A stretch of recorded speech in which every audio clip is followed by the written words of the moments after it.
Hello friends, welcome back to our channel. तो हम कर रहे हैं आपका क्लास 10th की एनसीईआरटी को, जिसमें हमने लैंग्वेज चूज करी है, वो है आपका हिंदी में। मतलब आपकी क्लास 10th की एनसीईआरटी को हम हिंदी में कर रहे हैं। तो उसके लिए अगर आपने कंप्लीट एनसीईआरटी को पढ़ना है तो चैनल पर नए हैं, चैनल को सब्सक्राइब करें, अपने दोस्तों के साथ शेयर करें। हर सुबह 10 बजे आपकी क्लास लगती है। प्लस आपका क्लास 9th की भी एनसीईआरटी चल रही है। तो जो भी आपके जूनियर्स हैं या जो भी कंपटीशन की अगर आप प्रिपरेशन कर रहे हैं तब आपको एनसीईआरटी करनी है, तो नीचे कमेंट बॉक्स में मेरे दूसरे चैनल का लिंक है जिसका नाम है माही बायोलॉजी क्लासेस। जनरल साइंस की 10,000 प्लस क्वेश्चन सीरीज से जुड़ना ना भूलें। हम पढ़ रहे हैं क्लास 10th का चैप्टर नंबर 2 अम्ल, क्षारक और लवण। लास्ट वीडियो में हम अम्ल के रासायनिक गुणों को देख रहे थे। मतलब अम्लों के अंदर रासायनिक गुणधर्म देख रहे थे कि अगर हम अम्लों की धातु के साथ अभिक्रिया करते हैं तब हमें क्या मिलता है, धातु कार्बोनेट के साथ अभिक्रिया करते हैं तब हमें क्या मिलता है, धातु बाइकार्बोनेट के साथ अभिक्रिया करते हैं तब हमें क्या मिलता है। आपने एक जनरल सामान्य जो रूल है उसको याद करना है, चीजों को रटना नहीं है। आप एक जनरल परिभाषा को याद रखेंगे, अपनी अंडरस्टैंडिंग को ठीक रखेंगे तो आपको अच्छे से रिएक्शन समझना भी आ जाएगा। रिएक्शंस को याद करने की जरूरत नहीं होती है। आप समझिए, लास्ट वीडियो में हमने देखा था जब भी कोई धातु, जब भी कोई अम्ल बोले, हम जब किसी धातु के साथ अभिक्रिया करता है तब क्या मिलता है, संबंधित लवण मिलता है और आपका हाइड्रोजन गैस मिलती है।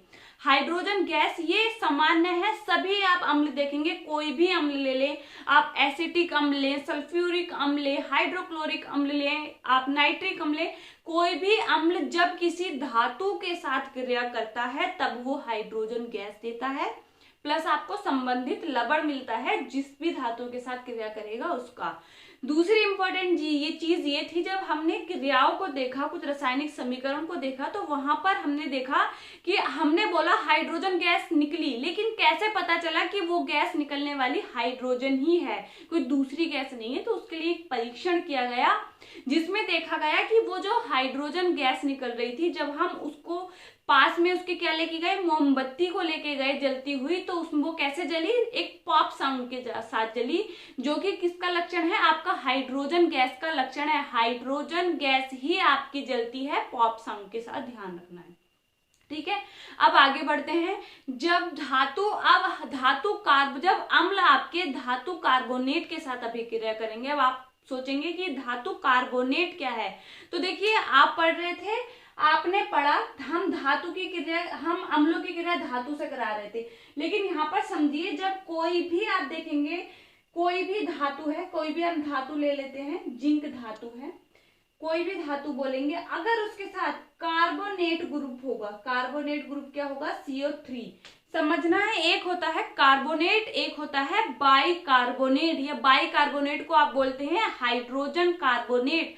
बाइकार्बोनेट में आपका यहाँ पर हाइड्रोजन भी आपको दिखेगा, लेकिन जब कार्बोनेटों की बात हो रही है तब कौन सा ग्रुप होगा, CO3 प्रेजेंट होगा। जैसे अगर मैं बात करूं, मैंने यहाँ पर बोला MgO, ये क्या है आपका, ये है मैग्नीशियम का ऑक्साइड, ये रहा मैग्नीशियम और इसमें क्या है, ऑक्सीजन, मतलब ये क्या है आपका मैग्नीशियम का ऑक्साइड है। इसी तरीके से अगर मैं इसमें कार्बोनेट ग्रुप लगा दूंगी तब ये क्या हो जाएगा, कार्बोनेट हो जाएगा। तो ये चीजें आपने मतलब एक सिंपल जनरल ध्यान रखना है, जहां भी आपको CO3 ग्रुप मिलेगा वो क्या है, कार्बोनेट ग्रुप को प्रेजेंट करता है। अब देखेंगे, यहाँ पर समझने की कोशिश करेंगे, जब भी कोई धातु किससे, जब भी कोई अम्ल धातु कार्बोनेट से क्रिया करता है तब आपको क्या मिलता है। जब किसी, हमने देखा था हाइड्रोजन गैस मिल रही थी जब भी कोई अम्ल धातु से क्रिया करता है, लेकिन जब भी वो उसके कार्बोनेट से क्रिया करेगा, जब भी वो धातु के कार्बोनेट से क्रिया करेगा तब आपको संबंधित लवण मिलेगा, आपको जल मिलेगा, प्लस आपको जो गैस मिलेगी वो गैस होगी कार्बन डाइऑक्साइड। कौन सी गैस होगी, कार्बन डाइऑक्साइड। कार्बन डाइऑक्साइड मिलती है जब धातु कार्बोनेट के साथ अम्ल अभिक्रिया करते हैं, तो संबंधित लवण मिलेगा आपको। लवण के साथ आपको क्या मिलेगा, जल मिलेगा, पानी, या फिर आपको गैस कौन सी मिलेगी, कार्बन डाइऑक्साइड गैस मिलेगी। तो आप सिंपल एक जनरल समीकरण इस तरीके से लिख सकते हैं, धातु कार्बोनेट प्लस क्या है आपका अम्ल, अभी नीचे नहीं देखना है, फिर जब उसने क्रिया करी आपस में, ये क्या है, अभिकारक है आपके इस क्रिया के, इस अभिक्रिया के समीकरण के। और यहाँ पर क्या उत्पाद क्या क्या बने, लवण बना, कार्बन डाइऑक्साइड गैस बनी और जल बना। अब देखिए हम यहाँ पर क्रिया कौन सी दर्शा रहे हैं, सोडियम कार्बोनेट। क्या इस चीज को आपको रटने की जरूरत है? सोडियम क्या है, आपका एक धातु है, और यहाँ पर आपको कौन सा ग्रुप दिखाई दे रहा है, कार्बोनेट, मतलब Na2CO3 क्या है, सोडियम का कार्बोनेट है। और अभी हमने देखा जब भी कोई धातु कार्बोनेट अम्ल के साथ अभिक्रिया करता है, ये क्या है आपका HCl हाइड्रोक्लोरिक अम्ल है। तो यहाँ पर क्या था, जब भी कोई धातु अम्ल के साथ क्रिया करेगा तब आपको क्या मिलेगा, संबंधित लवण मिलता है। ये क्या है, NaCl क्या है, सोडियम क्लोराइड, ये संबंधित लवण है। कार्बन डाइऑक्साइड मिलेगी प्लस आपको जल मिलेगा। ये जनरल आपने ध्यान रखना है। क्रिया आप समीकरण अगर आपको दे गई होगी आप उसको देखकर पहचान लेंगे। जैसे अगर आपको ये ना दिया गया हो तब भी तो आप बता सकते हैं ना, यहाँ पर ये क्या है आपका धातु का कार्बोनेट है और यहाँ पर क्या है, ये प्रेजेंट है आपका अम्ल। जब दोनों ने क्रिया करी तो क्या बनेगा, जनरली आपको पता है, इसको हम नहीं देखते हैं कि धातु कार्बोनेट जब किसी अम्ल के साथ क्रिया करते हैं तब लवण बनेगा, जल बनेगा, कार्बन डाइऑक्साइड गैस मिलेगी। ये जनरल चीज आपने ध्यान रखनी है। कोई भी धातु हो सकती है, तो यहाँ पर आपने इस चीज की टेंशन नहीं लेनी है कि धातु कोई भी हो सकती है। कहीं आपको जो एग्जाम्पल बताए जा रहे हैं आप उसी के अकॉर्डिंग बोलें कि हमने ये तो नहीं पढ़ा था, तो ऐसा नहीं करना है। आपने जो भी समीकरण आपके एनसीईआरटी में दे रखी है उसको अच्छे से समझना है, ठीक है। यहाँ पर आप क्या लिख सकते हैं, हाइड्रोक्लोरिक अम्ल सोडियम कार्बोनेट के साथ अभिक्रिया करने पर पानी के साथ कार्बन डाइऑक्साइड गैस और सोडियम क्लोराइड देता है। ये आप लैंग्वेज में लिख सकते हैं। फिर देखिए दूसरी अभिक्रिया अगर हम देखें, कैल्शियम कार्बोनेट जब सल्फ्यूरिक अम्ल के साथ अभिक्रिया करेगा, कैल्शियम कार्बोनेट, ये क्या है, कैल्शियम कार्बोनेट। कैसे पता चला, ये धातु का कार्बोनेट है। कैल्शियम क्या है, आपकी एक धातु है, ये क्या है आपका कार्बोनेट ग्रुप है, मतलब ये क्या है, एक धातु का कार्बोनेट है। अब जब कोई भी धातु का कार्बोनेट किसी अम्ल के साथ अभिक्रिया करता है, अम्ल हम पढ़ चुके हैं कौन कौन से होते हैं, आप पहचान भी सकते हैं। और ये क्या है आपका सल्फ्यूरिक अम्ल है, मतलब इस रिएक्शन को आप आगे खुद से बढ़ा सकते हैं, क्योंकि आपको दिखाई दे रहा है यहाँ पर धातु है, ये रहा उसका कार्बोनेट, मतलब ये धातु का कार्बोनेट है और किसके साथ क्रिया कर रहा है, एक अम्ल के साथ क्रिया कर रहा है, एक एसिड के साथ क्रिया कर रहा है। तो उत्पाद क्या होगा, लवण बनेगा, आपका जल बनेगा और कार्बन डाइऑक्साइड गैस बनेगी। क्या आपका जल बनेगा, तो यहाँ पर कौन सा लवण बनेगा, कैल्शियम सल्फेट बनेगा। तो यहाँ पर क्या बनेगा, कैल्शियम सल्फेट बनेगा। और क्या बनता है, जल बनता है, हाँ जी बनता है आपका। और क्या बनता है, कार्बन डाइऑक्साइड गैस बनती है, जी बनती है। तो ये चीज ध्यान रखनी है। ये समीकरण आप पूरी देख सकते हैं, इस चीज को समझ सकते हैं, जनरल आपने ध्यान रखना है। दूसरी चीज अब आगे बढ़ते हैं, अगर नेक्स्ट देखें, इसको आप लिख सकते हैं, कैल्शियम कार्बोनेट जब सल्फ्यूरिक अम्ल के साथ अभिक्रिया करता है तो कैल्शियम सल्फेट, जल और कार्बन डाइऑक्साइड गैस देता है, ठीक है। इतना तो आप लिख ही सकते हैं, एक आपको बताया गया है उसके अकॉर्डिंग लिख सकते हैं। अब देखिए दूसरा देखते हैं हम उदाहरण।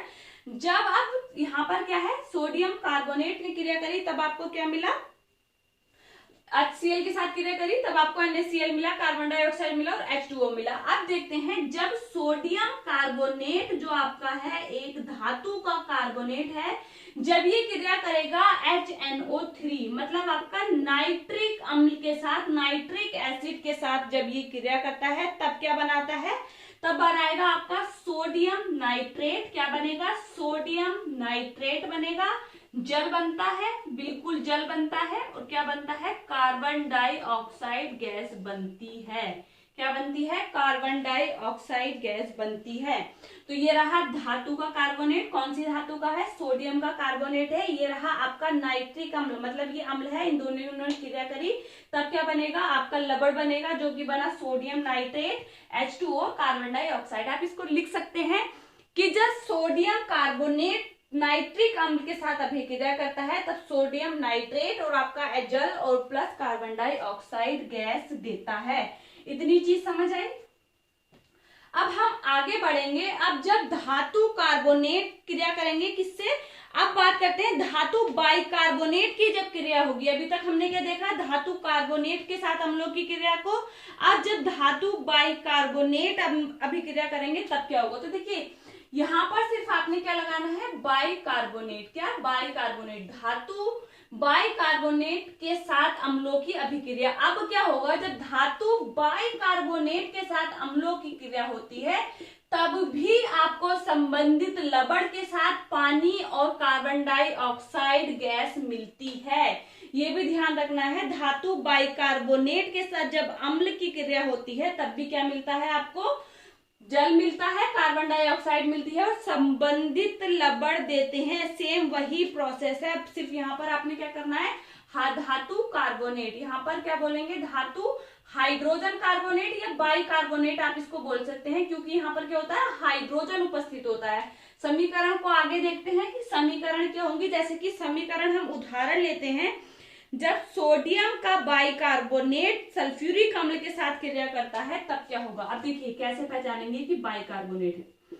ये रहा आपका NaHCO3, ये क्या है आपका, ये रहा कार्बोनेट ग्रुप, यहाँ पर H भी प्रेजेंट है, तो ये कौन सा ग्रुप हो गया, ये है आपका बाइकार्बोनेट। आप इसको सोडियम हाइड्रोजन कार्बोनेट भी बोल सकते हैं। सोडियम क्या है, एक धातु है, मतलब ये सोडियम का बाइकार्बोनेट है, या सोडियम हाइड्रोजन कार्बोनेट आप इसको बोल सकते हैं। जब ये अब सल्फ्यूरिक अम्ल के साथ क्रिया करेगा तब आपको पता है क्या बनेगा, इसका संबंधित लवण बनेगा। यहाँ पर हम समीकरण को क्या कर सकते हैं, संतुलित करने के लिए आपको सिखाया गया है, वो देख सकते हैं। संतुलित करने के लिए यहाँ पर हम आगे 2 लिखेंगे, आगे देखेंगे क्या बनेगा, सोडियम सल्फेट बन जाएगा।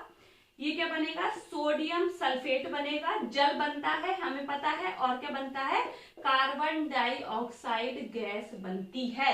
तो ये तीनों चीजें यहाँ पर आपको बनती हुई दिखाई देंगी, यहाँ पर ये तीनों चीजें, क्योंकि सेम वही है, सिर्फ आपने ध्यान रखना है कि यहाँ पर जब भी सोडियम कार्बोनेट हो या सोडियम बाइकार्बोनेट हो, जिसको आप सोडियम हाइड्रोजन कार्बोनेट या धातु हाइड्रोजन कार्बोनेट, धातु बाइकार्बोनेट, तो क्या बनता है आपका, वही चीजें बनती हैं, संबंधित लवण बनेगा, जल बनेगा और कार्बन डाइऑक्साइड गैस बनेगी। तो आप इसको लिख सकते हैं कि सोडियम हाइड्रोजन कार्बोनेट जब किसके साथ अभिक्रिया है, सल्फ्यूरिक अम्ल के साथ अभिक्रिया करता है तब सोडियम सल्फेट, जल और कार्बन डाइऑक्साइड गैस बनते हैं। ठीक है, इतनी चीज समझ आई। जब भी किससे क्रिया करेंगे, कार्बन डाइऑक्साइड, आपका कार्बन डाइऑक्साइड बनेगा और जल बनेगा और संबंधित लवण बनेगा, जब भी कार्बोनेट और बाइकार्बोनेट से किसकी क्रिया होगी, अम्लों की क्रिया होगी। ठीक है, अब इंपॉर्टेंट चीज को समझते हैं। अब जो हमें पता चला कि कार्बन डाइऑक्साइड गैस निकल रही है, तो कार्बन डाइऑक्साइड जो गैस है उसका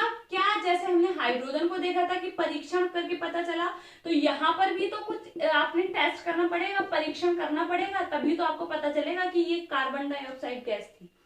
तो ध्यान रखना है, जो कार्बन डाइऑक्साइड गैस है उसके लिए क्या परीक्षण किया जाता है, जो आपका चूने का पानी होता है, जिसको आप लाइम वाटर बोलते हैं, चूने का जब पानी होता है, जब कार्बन डाइऑक्साइड को इससे गुजारा जाता है, इसमें डाला जाता है, तब क्या बनता है, कैल्शियम कार्बोनेट बनता है आपका। और ध्यान रखना है, जब भी इस चूने के पानी में आप कार्बन डाइऑक्साइड गैस को डालते हैं तब उसका कलर कैसा होता है, मिल्की दूधिया कलर हो जाता है। यही कार्बन डाइऑक्साइड गैस की उपस्थिति का क्या है, एक निश्चित लक्षण है कि यहाँ पर कार्बन डाइऑक्साइड प्रेजेंट है, क्योंकि जो चूने का पानी है उसका कलर कैसा हो जाएगा, मिल्की दूधिया हो जाएगा। ये चीज आपने ध्यान रखनी है, और यही क्या है, उसके होने का प्रमाण है। कार्बन डाइऑक्साइड गैस चूने के पानी से गुजरने पर दूधिया रंग देता है, जिससे क्या होता है, ये कार्बन डाइऑक्साइड के लिए विशेष परीक्षण है। अब एक इंपॉर्टेंट चीज और याद रखनी है, जैसे हम ज्यादा अगर अधिक मात्रा देते ही जाएं, जैसे अब हमने देखा ये बन गया, यहाँ पर दूधिया कलर आ गया है, अब एक्सेस, अब जरूरत से ज्यादा कार्बन डाइऑक्साइड मिलाए जा रहे हैं, डाले जा रहे हैं, तब क्या होगा, वो जो दूधिया कलर है वो गायब हो जाता है। वो दूधिया कलर क्या है, वो गायब हो जाता है, क्योंकि देखिए ये तो बन चुका है, कैल्शियम कार्बोनेट बन चुका है। जब आप इसमें जरूरत से ज्यादा कार्बन डाइऑक्साइड अब मिक्स किए जा रहे हैं, तब आप देखेंगे यहाँ पर ये जो क्रिया है इसमें क्या होगा, जल तो होगा, यहाँ पर क्या होगा, कार्बन डाइऑक्साइड आप इसको डालते हैं ज्यादा जरूरत से, तब ये बन जाता है कैल्शियम हाइड्रोजन कार्बोनेट, जो कि क्या है आपका जल में घुलनशील होता है। कैल्शियम हाइड्रोजन कार्बोनेट जो कि क्या है, जल में घुलनशील होता है, इसलिए जो दूधिया कलर आया था, जो मिल्की रंग आया था वो क्या है, वो गायब हो जाता है इसके बनने के कारण। ये चीज भी आपने ध्यान रखनी है, इस चीज को आप लिख भी सकते हैं। लेकिन जब कार्बन डाइऑक्साइड की अधिकता चूने के पानी में प्रवाहित की जाती है तो चूने के पानी का दूधिया रंग गायब हो जाता है।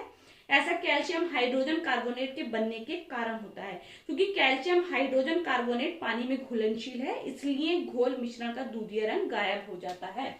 दोनों अभिक्रियाएं आपने ध्यान रखनी है, स्क्रीनशॉट आप ले सकते हैं, ठीक है। अब क्या हुआ, कार्बन डाइऑक्साइड गैस का परीक्षण भी हो गया।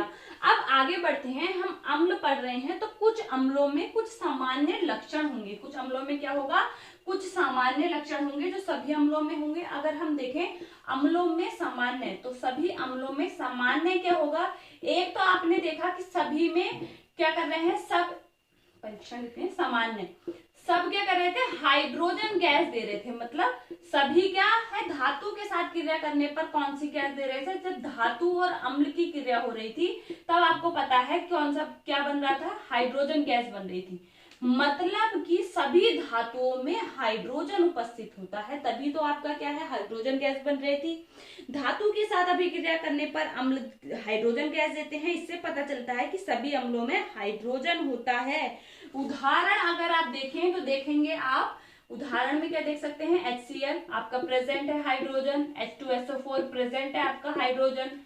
दूसरा देखेंगे आप HNO3 नाइट्रिक अम्ल प्रेजेंट है आपका हाइड्रोजन। तो ये क्या है, कुछ उदाहरण है कि सभी अम्लों में क्या है, हाइड्रोजन उपस्थित होता है। ये क्या है, एक सामान्य है सभी अम्लों के अंदर। अब दूसरी चीज के लिए आगे बढ़ते हैं। जब भी हमने देखा, जब अम्ल को जल में घोला जाता है, जब भी किसी अम्ल को जल में घोला जाता है तो वो क्या करते हैं, हाइड्रोजन आयन देते हैं। मतलब हाइड्रोजन में वियोजित हो जाते हैं अम्ल पानी में जाने पर। जैसे HCl को हमने देखा था, HCl जब हमने लिया तब वो जल में अगर हम इसको डालते हैं तो ये H+ आयन देता है और Cl- आपका क्लोराइड आयन देता है। तो ये क्या है, H+ आयन देता है। मतलब सभी अम्ल जल में वियोजित होकर H+ आयन देते हैं, इसलिए ये भी सभी अम्लों का क्या है, सामान्य लक्षण है। आप लिख सकते हैं, जब अम्ल को जल में घोला जाता है तो वह हाइड्रोजन को वियोजित करता है। जलीय विलयन में हाइड्रोजन आयन को वियोजन सभी अम्लों का सामान्य गुण है। जलीय विलयन में हाइड्रोजन के वियोजन के कारण अम्ल अम्लीय व्यवहार प्रदर्शित करता है। ठीक है, किसी भी अम्ल को ले सकते हैं आप, एसिटिक अम्ल को ले सकते हैं। एसिटिक अम्ल को भी जब आप जल में डालते हैं तब आप देखेंगे आपको एसिटेट मिल जाता है, प्लस आपको क्या मिलता है, हाइड्रोजन आयन मिलता है। मतलब जो भी आप अम्ल लेंगे जब आप उसको जल में डालते हैं तब आपको क्या मिलेंगे, हाइड्रोजन आयन मिलना इंपॉर्टेंट है, मतलब जरूरी है, मिलेगा ही। तो ये सभी अम्लों में क्या है, सामान्य है। अब देखते हैं अम्लों के प्रकार। अब हमने अम्ल तो पढ़े, अब हम अम्लों के प्रकार। हमने कई बार देखा है, हमसे पूछा जाता है ये है प्रबल अम्ल, ये है दुर्बल अम्ल। तो भैया ये क्या इसका चक्कर है कि प्रबल अम्ल और दुर्बल अम्ल क्या होता है। तो यहाँ पर आप समझेंगे, जो भी अम्ल जो है, कोई भी अम्ल जब वो पूर्णतः आपका जल में वियोजित हो जाए, मतलब आपने 100% जल में आपने 100% डाला, वो 100% वियोजित होकर हाइड्रोजन आयन दे रहे हैं, तो वो क्या है, प्रबल अम्ल है। जो जितना ज्यादा देगा, देखिए 90% देगा तो वो 80% तो ज्यादा होगा ना। तो जो अम्ल पूर्णतः जल में वियोजित होकर हाइड्रोजन आयन देते हैं वो क्या होते हैं, आपके प्रबल अम्ल होते हैं। आप लिख सकते हैं, वह अम्ल जो पूर्णतया जल में वियोजित होकर हाइड्रोजन आयन देते हैं वे प्रबल अम्ल होते हैं। पहला प्रकार कौन सा है, प्रबल अम्ल। उन्हें क्या कहते हैं आप, प्रबल अम्ल कहलाते हैं। क्या होते हैं, प्रबल अम्ल कहलाते हैं। आप इसका उदाहरण अगर देखेंगे, इसके उदाहरण में जाते हैं जो पूर्णतः वियोजित हो जाते हैं, तो इसका उदाहरण आप देखेंगे HCl हाइड्रोक्लोरिक अम्ल, आपका H2SO4 सल्फ्यूरिक अम्ल, आपका HNO3 मतलब नाइट्रिक अम्ल। ये सब क्या है, प्रबल अम्ल हैं। अब कुछ अम्ल ऐसे भी हैं जो पूर्णतः जल में वियोजित नहीं होते हैं, आंशिक रूप से होते हैं। कोई 50% होता है, कोई 60%, मतलब पूर्णतः नहीं होते हैं। वो क्या कहलाते हैं, आपके दुर्बल अम्ल कहलाते हैं। वो कहलाते हैं आपके दुर्बल अम्ल। दुर्बल अम्ल वह होते हैं, दुर्बल एसिड वह होते हैं जो आंशिक रूप से जल में वियोजित होते हैं या आयनित होते हैं। ठीक है, तो आप लिख सकते हैं वह अम्ल जो आंशिक रूप से आयनित होते हैं और इस प्रकार थोड़ी मात्रा में हाइड्रोजन आयन उत्पन्न करते हैं, दुर्बल अम्ल कहलाते हैं। जैसे आप उदाहरण देखेंगे एसिटिक अम्ल और कार्बोनिक अम्ल, एसिटिक अम्ल आपका, एसिटिक अम्ल और कार्बोनिक अम्ल जो होते हैं ये क्या है आपके पूरी तरह वियोजित नहीं होते हैं। ठीक है। प्रबल अम्ल क्या होते हैं, वह अम्ल जल में पूर्णतः आयनित होकर H+ आयन देते हैं, प्रबल अम्ल कहलाते हैं। वह अम्ल जो आंशिक रूप से जलीय विलयन में आयनित होते हैं और क्या करते हैं, कम मात्रा में H+ आयन देते हैं, दुर्बल अम्ल कहलाते हैं। उसके उदाहरण क्या है आपके, आप प्रबल अम्ल के उदाहरण देखेंगे, हाइड्रोक्लोरिक अम्ल हो गया, सल्फ्यूरिक अम्ल हो गया, आपका नाइट्रिक अम्ल हो गया, ये सारे प्रबल अम्ल हैं, मतलब ये पूर्णतः आयनित हो जाते हैं। जबकि जो आंशिक रूप से होते हैं वो कम हाइड्रोजन आयन देते हैं, वो कौन कौन से हो गए आपके, आप उदाहरण उसका देखिए तो आपको मिलेगा कार्बोनिक अम्ल H2CO3 और आपका एसिटिक अम्ल। ठीक है, तो ये थी आज की क्लास जिसमें हमने अम्ल कंप्लीट कर लिया है। अब हम नेक्स्ट वीडियो में क्षार को पढ़ेंगे, बेसिस को पढ़ेंगे। वीडियो पसंद आया हो तो लाइक शेयर और सब्सक्राइब करें। Thank you.